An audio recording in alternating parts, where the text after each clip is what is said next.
Matapatalo Samoa Entertainment TV vai pia ile nei foi tulama na tamua. Ai si mai pa konga. O le whaalumaluma tau whaaleanga ma le tau valea nisi na vaenga. O tangi whaale tulafono o tāpena nei whaasanga Stasi Officer Whaasalalau Samoa. Ilunga o social media o lo whaamautui Australia. O lo tātou tau feeling o le Officer Whaasalalau Petai.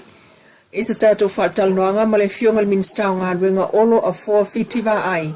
Whaatau i le ta'vale wa whealwa i Neile Land Cruiser. Ai mapuna mai ai matangi e tolu. Le o lata ina mai alon tāpenanga. Le tangi alo na itu malo, o le tangi alo na ainga, ma le tangi ele malo, pasanga le ofisa Whaasalalau lava le ai tasi. Sao noa olo na ia fasilingi e sa fina ngalo le loi en sili, ma mawane ai lana whaamalo si au. Ai o le loi alo na ainga i Australia na ia taua, e mawalungal tūlanga o tilo ia ilim ta upule nei. O le high profile claim ona e le to atasi se faipule o le kapeneta, o whaatau e mua whaalawau malo i lunga social media, e tangata ua whaatutu i aile tangi. Mai na o 9 miliona tā la Australia lava wasu ai, pe on whaamautu mai e le fionga ono. Ai nisi o tala ua whaapopo i nei le fio ango le tongo, i le lisi o nuu ua umalato sauni ngā aloa ia, o le tatala ai o le tausanga ato o sa sao sisinga fu olonono sfulu a Samoa. E pe on mol mawina mai mtanga ringo whaatu angam whai ngā whaiva le sfrai little wai, le asusulta si o uni, le sami whaatasi ai lava, e le fio anga ato le tongo le ato anga le ono sulto sangal tuto tasi o Samoa, malalato talomua. Masanga alo ia ai lava lea wha moe moe tutono le nu. Mol mawina le awa ia tu iai, o le fionga le whaipulo le tu ma lo vai maungatasi sula mana ia tu i vasa tau ili ili. Matangata o isi nu utua o i mai mo ma e uta penanga le au whai whaatoanga, ai o tina malolato fo isao le aso fia fio le tongo. Whaalingo i e Samoa mga ruenga tau lima whalitua matausi sa o ao matamai tai. O le whawhenga inga o le kale sia whaapututonga Kirsiano Samoa i le tongo, u la tifa le ulua i li ileana i sisi na ele fua. O le saolotonga i tutono le tongo, ma whaaso Leilua por kalame o le tolomua. E iwa mata upo whaapitoa, na aunga i aile whaataltal noanga al komiti su e utu la fono to ilo whai ngā palota. E pe on wha ngā solo ai mautol e whakasai mota. O mata upo whaapitoa i aile so, pe on talano i nei au fia i le lola palota, pe o le silisila i tu la fono whai ngā whaavai e whaasino. Ianga waa mo le whaamawina, le stalo tangata palota i lola palota. Silisila i le toi le stala umo tangata palota i whaasao, ma whaamautu lola palota. Mata upulona lua ta mai tai, e toi au ili ma ilo au wala ma me tutio lo ufa au ngā. Mo le si tio au wai ta mai tai a vea masui o le pāle mene. Ia ai me se pōne ana no, ai me se lava mātou ne mo whai no le pālota. Pēna mātou ia e ni matai. Ia mātou fōi tō no whai whea. Ia e mo whai no le pālota. Ai mātou te kia o le pālota. E leo pōse lilo i le. Ile tano inengo dunia e finao e tato paseni mota mata ansia lawa uwa ili tata ino finao la wale lima la wale ono ala ile tu no se pulu pe no se pulu ola mia e afo e fai mata ai ona abacho tu mota mata ta upulon tolu o tu malo fa alenga nu Isuinga la tamail vai ino i tu malo fa alpalota. Masilisila ifsuia ingo i tu malo fa alenga nuu. A afianga o tu manga i whanua ono mana onga fa apolkiki. Suia tau tu malo, na nama vai. O ese uio fa koe mu manga. Ko va mu mai ko i palamu. Ta upulona fa o anga va au suita va. Lona lima le stala vai nga fa upu fai. Ia fa nga awala fa teknolosi fa mautu vai fa maunga. Ta upulona ono soli nga tu la fono fa masinonga. O lo wa re na de tonu na na tua. Ta fa ko shi. Awala ta fu. Awala te so va ni ni. E ka ki ki o kuma. Yo a o lo pa. Ke ni tu kuma ya te. A na ke fo ti ka wa yo. E pio nena na lukua i mahita akaka Tana whakosina malikele o whausino, wā me pulele a kuku whausino, o le umaroko me o ina whaalatua o ina, loko manatua na o ina tamata pālo. Tana whakosina. Aupulora fito palo tau tangata Samoa ia tunu e mamau. Palo tangata Samoa ia au tunu e mamau. O te ni au maria tunu lena le ome na te ni whafu i le palo te i le.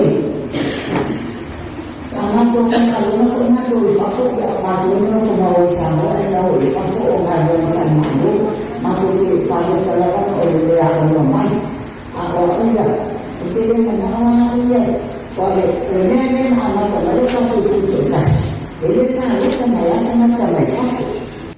Ya, orang tua pun sah, dia pak. Oleh mereka orang korupsi le pada mereka.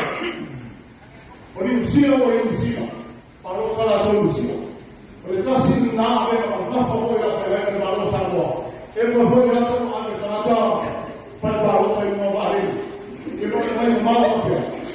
Leo abato ya sono bona abato normale lo salve ba lota Samoa ya Samoa ai la polizia ya o va bene vicino a avere successo ba lota la polizia ma la ngana falo ma lui era il focale ole tu lava tata pa lota mai tu no ia sa gloria da fiore de ya faio e to tele ia tata Samoa a fiore pa au sila sta ia ma tu no ai e tanto lo mo e to tele tanto no foi tu no mal ai o ia tata e lo la tu si mo mal Samoa e te tau lava na ave fa mo ia ia to o ia si no mal Samoa un fai na paro fa mai e tu mal sa no foi ia e fiore a fai no tau sana o fio pa na e pisando o le trade commissioner tanto malo e io da lato un fai fuori una tata modella e all'inizio l'ufficio fai una pausa e aveva evito officers i uffici io poi consiglia i attivo mal trato male e fai una reunione dove stava mai stato successo o non con papa all'inizio no e ma fai fuori una fai stato trial one ma devo stare trato ufficio e Questo è stato un trial one, è stato parlando malo specifico che ha fatto magari una cultura che se tu lava con me fai una fattiva quindi tu lava con te e così non scagli fa fatto ha fatto bene il trial one e fattivo è stato high conditioner su e tu lava nel fatto che è stato malo parla con me e loro mi dicono sì Tanto Samoa, o chiaramente ho fatto